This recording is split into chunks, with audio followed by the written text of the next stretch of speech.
Feliz quem ouve e observa a palavra de Deus. Feliz quem ouve e observa a palavra de Deus. Aleluia, aleluia, aleluia, aleluia, aleluia, aleluia. O Senhor esteja convosco. Ele está no meio de nós. Proclamação do Evangelho de Jesus Cristo segundo Lucas. Glória a vós, Senhor. Naquele tempo, a mãe e os irmãos de Jesus aproximaram-se, mas não podiam chegar perto dele por causa da multidão. Então anunciaram a Jesus: tua mãe e teus irmãos estão aí fora e querem te ver. Jesus respondeu: minha mãe e meus irmãos são aqueles que ouvem a palavra de Deus e a põem em prática. Palavra da salvação. Glória a vós, Senhor. Evangelho curto, parece que Jesus está sendo desaforado com a sua mãe. Sim ou não? Não. Né? Jesus tem a natureza divina e a natureza humana. Aqui ele quis dizer que é vontade do Pai que todos nós sejamos seus irmãos, parentes, próximos, né? E que não são só aqueles com um parente de sangue do corpo humano que se tornarão sua família. Na verdade, aqui é para dizer para nós, a dignidade de vocês é altíssima. O projeto que Deus tem para vocês é altíssimo. É participar da sua divindade como minha família. Inclusive, por que nós temos dificuldade hoje de explicar castidade, celibato para jovens?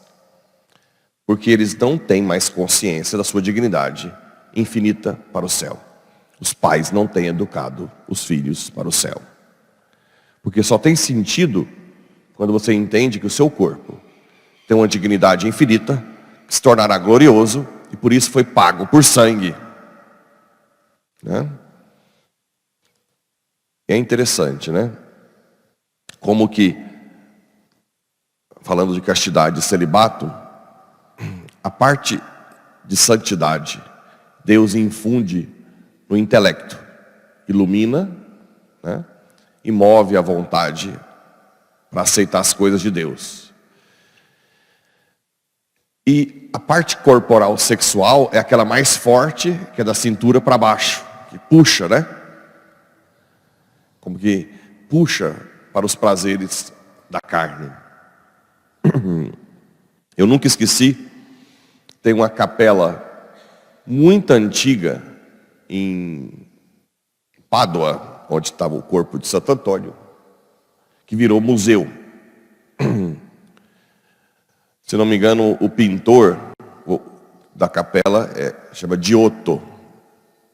Dizem que foi através dela que foi inspirada a Capela Sistina do Vaticano. E uma coisa me marcou muita atenção, porque assim como na Capela Sistina, Giotto, não sei se é ele mesmo, mas pintou o inferno e a salvação. E quando você vai aproximando da pintura, você vê que os que foram para o céu estão vestidos, bem vestidos, e os que estão indo para o inferno estão sem roupa da cintura para baixo.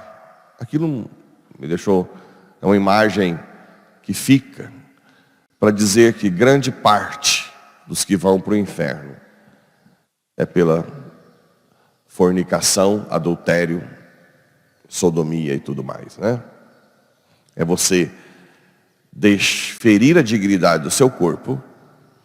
Bem, se você não entende que o seu corpo foi feito para o céu, A relação sexual, por busca do prazer, por que não ter prazer com qualquer jeito, qualquer pessoa? Não tem sentido. Agora, quanto mais você entende isso aqui, que nós fomos criados para fazer parte da família divina, do alto, mais você tem que tomar cuidado com o seu corpo, que é templo do Espírito Santo. E a relação sexual tem que ser matrimonial, como doação recíproca, assim como é a doação da Trindade, Pai, Filho, Filho, Pai. Então hoje a nossa dificuldade dos pais de explicarem castidade, aliás, dos poucos pais que querem explicar castidade, porque conta nos dedos, né? É porque não consegue explicar desde o início a nossa dignidade infinita. E um dos motivos é esse. Quem põe a palavra de Deus em prática é meu pai, minha mãe, meus irmãos. Olha só. Se torna um comigo, né? Porque nós já somos templos do Espírito Santo. Bem, esse é o intuito de Jesus nesse texto.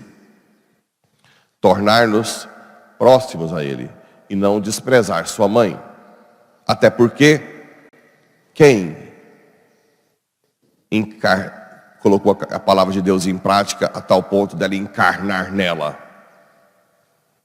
Maria. Tanto é que ela é a rainha dos céus e da terra. Como é que ele vai desprezar aquela que é quem mais disse sim à sua palavra, né? A questão dos irmãos, vocês já sabem, né? Por que chama sua mãe e seus irmãos? Já sabem?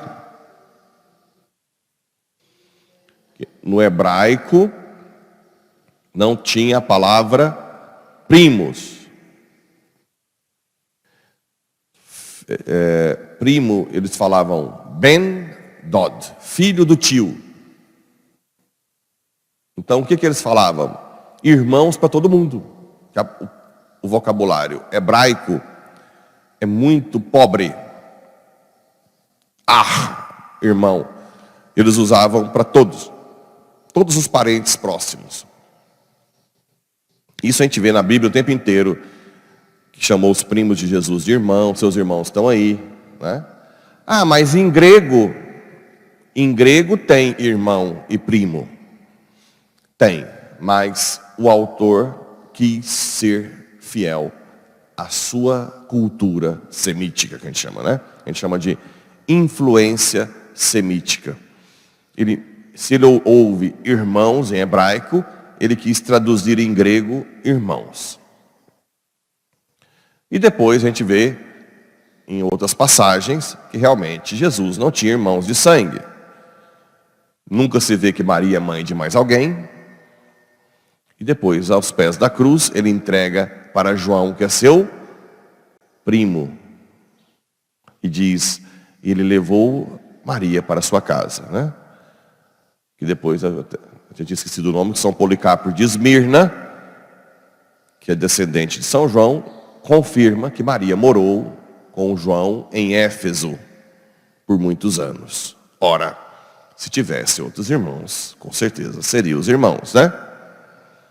Então, não confundam. E a questão dos provérbios, mais uma vez, alguns conselhos práticos que vale a pena meditar em casa. O coração do rei nas mãos do Senhor é água corrente, ele o dirige para onde quer. O coração do rei nas mãos do Senhor. Ora, o nosso coração tem que ser colocado nas mãos do Senhor, para que ele possa nos dirigir também. Praticar justiça e direito, ele quer mais que os sacrifícios. Quando se fala sacrifício no Antigo Testamento, se fala de quê?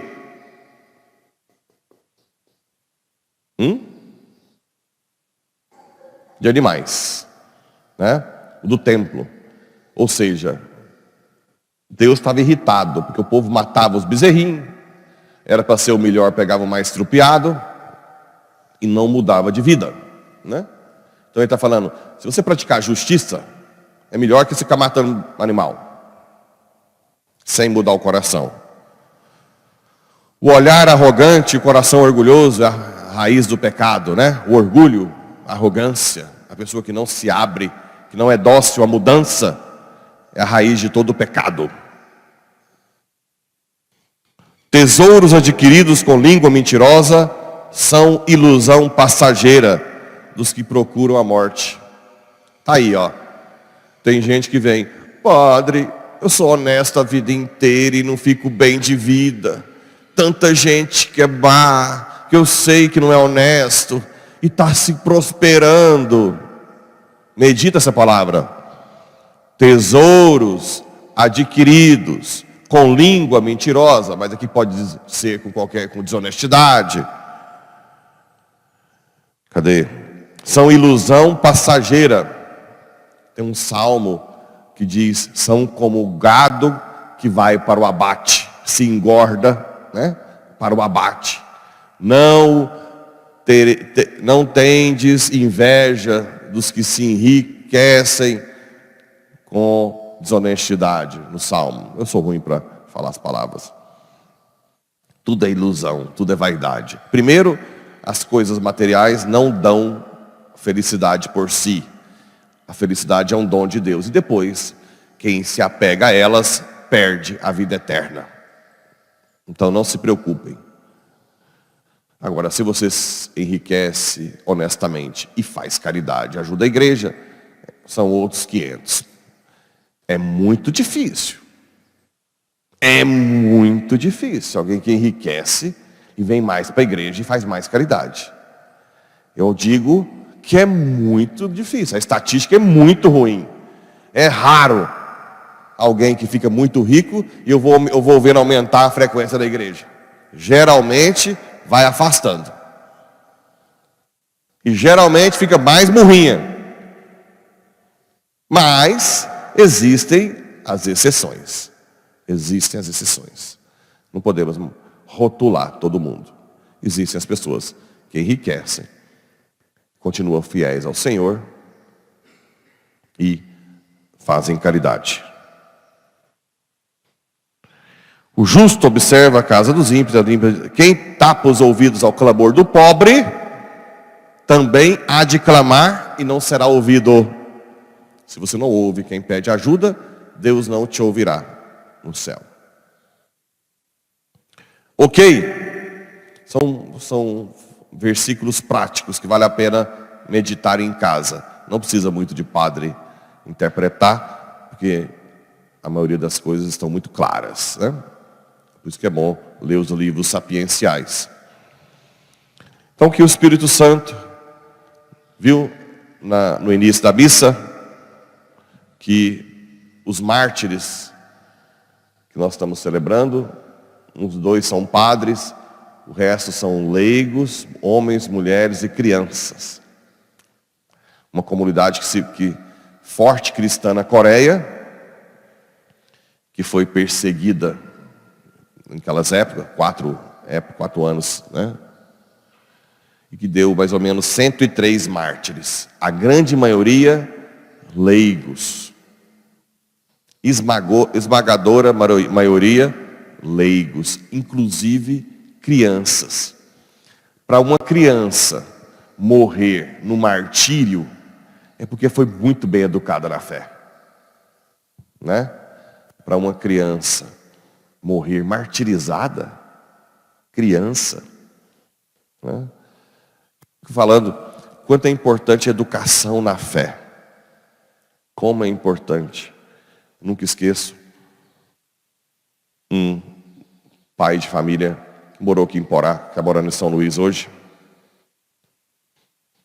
É um casal de segunda união e vive uma santidade extrema. Extrema. Buscam de toda forma ser santos. Já tem filhos, a igreja pede para não separar, né? E um dia encontrei com ele na rua em São Luís. E aí? Esse mundo tão terrível. Aí ele, não, estou muito tenso ultimamente. Eu falei, por quê? o mundo tem se perdido muito. E eu tenho muito medo de um filho meu negar a fé. Eu peço a Deus que eles morram pela fé, mas que não neguem a fé. Eu prefiro que eles sejam martirizados do que apostasiados. Bonito de um pai de família. A atenção dele gira com medo de o filho negar a fé. Vamos dar testemunho com a vida e com as palavras, para assim, como esse pai, tantos outros lutarem para os filhos nunca negarem a fé.